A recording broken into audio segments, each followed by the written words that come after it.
তিস্তা নদীর এরিয়ার আমার ভাই বোনেরা, সর্বস্তরের সুধী এবং ঈমান দীপ্ত সম্মানিত উপস্থিতি, আমি আপনাদের এই অঞ্চলে আমার পিতার হাত ধরে এসেছিলাম 1975 সালে। রমাদানুল মুবারকের এক মাসের একটি মিশনে আমার পিতা তিস্তা জামে মসজিদে তারাবি পড়িয়েছিলেন। তিনি হাদিসের ওস্তাদ ছিলেন, হাফেজ ছিলেন। এজন্য তিস্তাবাসীর নিমন্ত্রণে তিনি তিস্তা মুশতাক আহমদ সিনিয়র মাদ্রাসার ওই মসজিদে এসে রমাদান কাটিয়েছিলেন। আমি সাথে ছিলাম। ঈদ করে পরের দিন আমরা লক্ষ্মীপুর নোয়াখালীর উদ্দেশ্যে আমরা চলে যাই। তো সেই স্মৃতিটা আমার অন্তরে আছে। তারপরে 1984 সালে আবার এই অঞ্চলে আসি। আমার পিতা আমাকে বলেছিলেন, তোমাকে উত্তরবঙ্গের জন্য রেখে গেলাম। তার সে আকুতি আল্লাহর কাছে কবুল হয়েছে। আসলে সেজন্য আমি যতই দূরে যেতে চাই কিন্তু যেতে পারি না, যেন আবার আকাশের সুতোর টানে এখানে চলে আসি। তো পিস ইন্টারন্যাশনাল মাদ্রাসা একটি স্বপ্ন, একটি জাতি গড়ার স্বপ্ন, একটি বিশ্ব গড়ার স্বপ্ন। পিস নামটি আরবি করলে হয় সালাম। সালাম আল্লাহ তাবারাকা ওয়া তাআলার 99 নামের একটি নাম। আসসালামুল মুমিনুল মুহাইমিন, সূরা আল হাশরের শেষ আয়াত দুটি যখন আপনারা তেলাওয়াত করেন তখন আসসালাম সেখানে আপনারা পড়েন।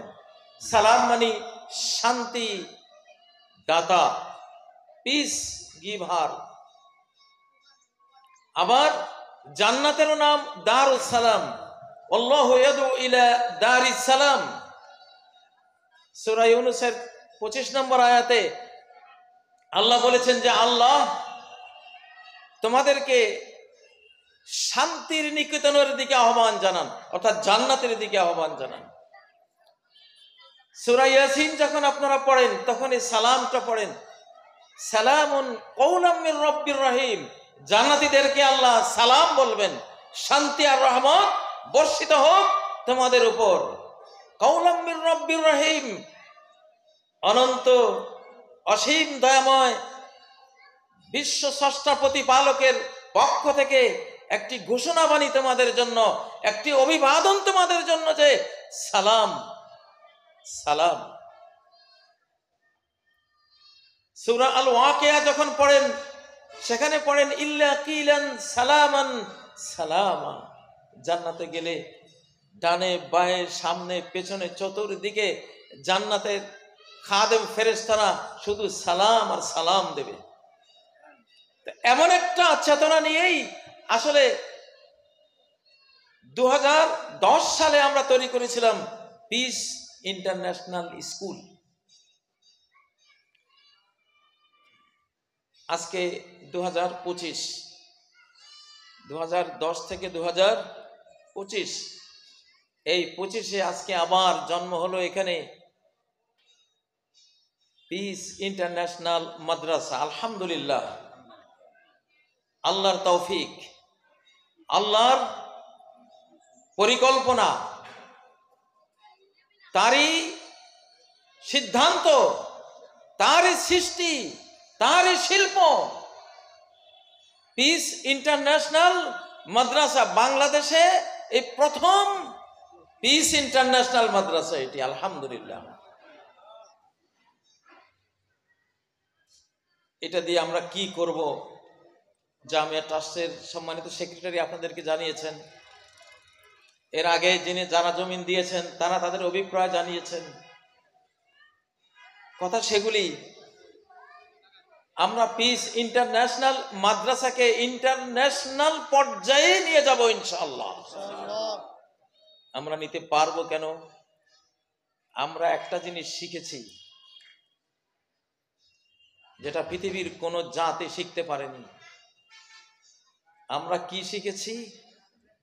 যে এই জীবনের, এই পৃথিবীর সমস্ত কাজ করতে হয় আল্লাহকে দিয়ে। আল্লাহুম্মা বিকা আসবাহনা, হে আল্লাহ তোমাকে দিয়েই ভোর করি, আর কাউকে দিয়ে ভোর করি না। সূর্যকে দিয়ে আমরা প্রভাত করি না, যদিও সূর্য আলো দেয়, তার আলোতে প্রভাত আসে, কিন্তু সে আলোর স্রষ্টা তো তুমি। অতএব প্রকৃত ভোর তোমাকে দিয়েই করি, সূর্যকে দিয়ে নয়। অবিকা আমসাইনা, আধার নামে সন্ধ্যা আসে, মনে হয় যেন রাত দিয়ে সন্ধ্যা করলাম, কিন্তু যখন ভাবি এই কালো চাদর, এই আধার রাতের স্রষ্টাকে, শিল্পীকে, তখন নেপথ্যে দেখি তোমাকেই, তুমি তো স্রষ্টা। তাহলে সন্ধ্যার আয়োজন তুমি তো করেছো। তাহলে প্রকৃত ভোর রাতের আধার দিয়ে নয়, প্রকৃত সন্ধ্যা রাতের আধার দিয়ে নয়, প্রকৃত সন্ধ্যা তোমাকে দিয়ে আমরা করি। অবিকা নাহিয়া, আমরা যখন বেঁচে থাকি আমরা মনে করি অক্সিজেন দিয়ে বেঁচে থাকি, খাদ্য দিয়ে বেঁচে থাকি, পানীয় দিয়ে বেঁচে থাকি, আরো কত জীবন উপকরণ দিয়ে বেঁচে থাকি। কিন্তু যখন দেখি জিব্রাইলের তো অক্সিজেন লাগে না, পানীয় লাগে না, খাবারও লাগে না, তাদের তো কিছুই লাগে না। তাহলে সেই সিস্টেম কার দেয়া? তোমারই দেয়া। আবার আমার খাবার লাগে, অক্সিজেন লাগে, কত কিছু লাগে, এই সিস্টেম কার দেয়া? তোমারই দেয়া। তুমি যাকে যেভাবে চাও জীবন তার তুমি রক্ষা করতে পারো, তাহলে জীবন শিল্পী তো তুমি। তাই আমরা শিখেছি এই কথা বলতে, অবিকা নাহিয়া, হে আল্লাহ প্রকৃত অর্থে আসলে আনসিন ভাবে দৃষ্টির অন্তরালে তোমাকে দিয়েই তো বাঁচি। জীবনের সকল উপকরণের স্রষ্টা তো তুমি, জীবনেরও স্রষ্টা তুমি। অবিকা নামত, আর মৃত্যুবরণ করি, মৃত্যু সিস্টেমটা কোত্থেকে এলো? কেন প্রাণটা এই মাটির পিঞ্জিরা ছেড়ে উড়ে গেল? এই সিস্টেম কার দেয়া? তোমার দেয়া। প্রাণের স্রষ্টাও তুমি, আবার নিয়ে যাওয়ার সিস্টেম প্রোগ্রামার সেই তো তুমি। তাহলে মরণটাও তো তোমার শিল্প। অবিকা নামুত, তোমাকে দিয়ে তো বললাম, নাকি মালাকুল মউত দিয়ে বললাম? তুমি যদি সিস্টেম না দিতে, মালাকুল মউতের কোনো সাধ্য হতো না আমাদের কারোর জীবন নিয়ে নিতে, ঠিক নয় কি? অবিকা নামুত, তাহলে প্রভাত করি তোমাকে দিয়ে, সন্ধ্যা করি তোমাকে দিয়ে, জীবন ধারণ করি তোমাকে দিয়ে, অনন্ত লোকে পাড়ি জমাই মৃত্যুর নামে, সেও তোমাকে দিয়ে। ওয়াইলাইকান নুশুর, আবার চলে যাব শেষ ফাইনাল রিটার্নে তোমারই কাছে। সুবহানাল্লাহ। ইদানিং বারবার বলছি বাংলাদেশিদেরকে এই কথা, এই দোয়া শেখো। নবীজি বলতেন আল্লাহুম্মা বিকা নাজুল, আল্লাহ যত আন্দোলন করি, বিপ্লব করি, যত স্পন্দন করি তোমাকে দিয়ে করি, আর কিছু দিয়ে করি না। অবিকা নাসুল, যত আক্রমণ করি, যত হামলা করি তোমাকে দিয়েই করি, অস্ত্র দিয়ে নয়। যদিও অস্ত্র আমার হাতে আছে, কিন্তু এই অস্ত্র নিষ্ক্রিয় যদি তোমার কমান্ড আকাশ থেকে তুমি না দাও, সেজন্য আক্রমণ তোমাকে দিয়ে করি। অবিকা নুকাতিল, লড়াই করি, যদিও দেখা যায় হাত দিয়ে, আমার বডি দিয়ে, কিন্তু আমার এই হাতের স্রষ্টা তো তুমি, এর স্পন্দনের স্রষ্টা তুমি। তীর যে আমি সোজা করে মারবো, সেই সোজা করে মারারও স্রষ্টা তো তুমি। অতএব অবিকা নুকাতিল, আমি যুদ্ধ করি তোমাকে দিয়ে। সব কাজ তো আমরা শিখেছি কাকে দিয়ে করতে? এবার পিস ইন্টারন্যাশনাল মাদ্রাসা করব, হে রব্বুল আলামিন তোমাকে দিয়ে, আর কারো লাগবে না ইনশাআল্লাহ, তোমাকে দিয়েই করব।